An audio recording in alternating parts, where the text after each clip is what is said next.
Welcome back to my channel. আবার একটা ফিরে এলাম নতুন ভিডিও সঙ্গে করে নিয়ে। তো আজকের ভিডিওটা একটু অন্যরকম হবে। আমি আমার বাড়ির এখান থেকে মোটামুটিভাবে একটা স্টেশন থেকে ট্রেনে উঠে গেছি, গিয়ে আমরা শিয়ালদায় নেমে গেছি। শিয়ালদা থেকে আমাদের লোকাল ছিল রানাঘাট লোকাল। আজকে আমরা যাচ্ছি রানাঘাটে।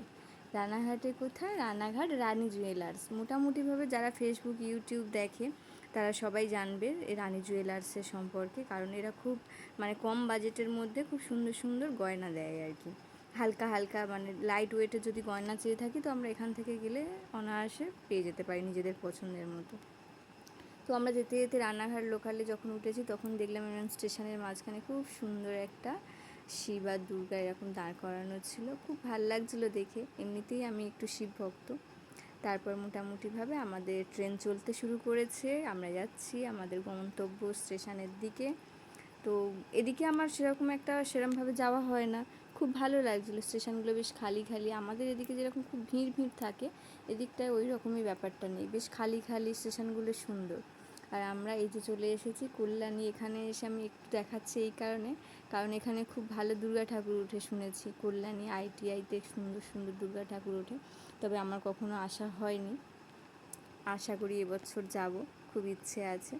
তবে প্রচণ্ড ভিড় হয় শুনেছি, আর আমার ভিড় খুব একটা পছন্দ না, যার জন্য আমার যাওয়া হয়নি কখনো। তবে আমার বন্ধুরা সবাই সব গিয়েছে, বললো খুব ভালো লাগে, এবছর সঙ্গে করে নিয়ে যাব। ঠিক আছে, সে দুর্গা পুজোর সময় দেখা যাবে, এখন যেখানে যাচ্ছি সেখানে যাই। আর এদিকে পরিবেশটা এই কারণে সুন্দর লাগছিলো, বেশ সুন্দর গাছে গাছে ঘেরা। তো আমাদের মোটামুটিভাবে গন্তব্য যে স্থান আর কি, সেখানে আমরা চলে এসেছি। আমরা রানাঘাটে চলে এসেছি। আর আমরা যে এসেছিলাম ট্রেনটাতে সেটা হলো এটা লালগোলা। তো ওখান থেকে আমরা বেশিক্ষণ টাইম লাগে না, রানাঘাট স্টেশন থেকে এই দোকানে আসতে আমাদের 4 মিনিট কি 5 মিনিট মতো টাইম লেগেছিলো। তো আমরা মোটামুটিভাবে রানী জুয়েলার্সে চলে এসেছি। এখানে তবে ক্যামেরা অ্যালাউ নেই, যার জন্য আমরা ক্যামেরা নিয়ে কোনো ভিডিও করতে পারিনি, দেখাতেও পারবো না। মোটামুটিভাবে গয়না কেনার পরে যেটা আর কি, সেটা আমি দেখাবো। যেতে যেতে সিঁড়ি দিয়ে উঠতে উঠতে দেখলাম কার একটা বিল ফেলে রেখে চলে গেছে, সে আবার খুঁজে আসতে পারে হয়তো। তো মোটামুটিভাবে আমরা এখানে চলে এসেছি, যেখানে যাওয়ার সঙ্গে সঙ্গে আমাদেরকে ঠান্ডা জুস দিয়ে দিয়েছিল একটা করে ছোট ছোট। তো আমরা সেগুলো খেয়ে আমাদের গয়না কেনাকাটা কমপ্লিট করে এই যে বেরিয়ে গেছি, সমস্ত বিল টিল পেমেন্ট করে চলে এসেছি। তবে যতটা আশা নিয়ে গিয়েছিলাম আর কি অনেক কালেকশান পাবো, সত্যি কথা বলতে কি আমি পাইনি সেভাবে কালেকশান। আমি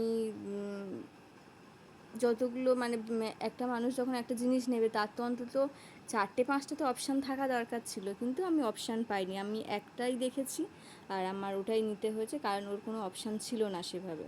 কিন্তু আমরা যখন ভিডিওতে দেখি প্রচুর প্রচুর কালেকশান দেখা যায়, তবে আমি যখন গেছিলাম তখন মোটামুটিভাবে আমি পাইনি সেভাবে কালেকশান। তবে মোটামুটিভাবে যতটুকু চেয়েছিলাম পেয়েছি। আর সেই জিনিসটা কি সেটা এবার দেখাবো এখানে।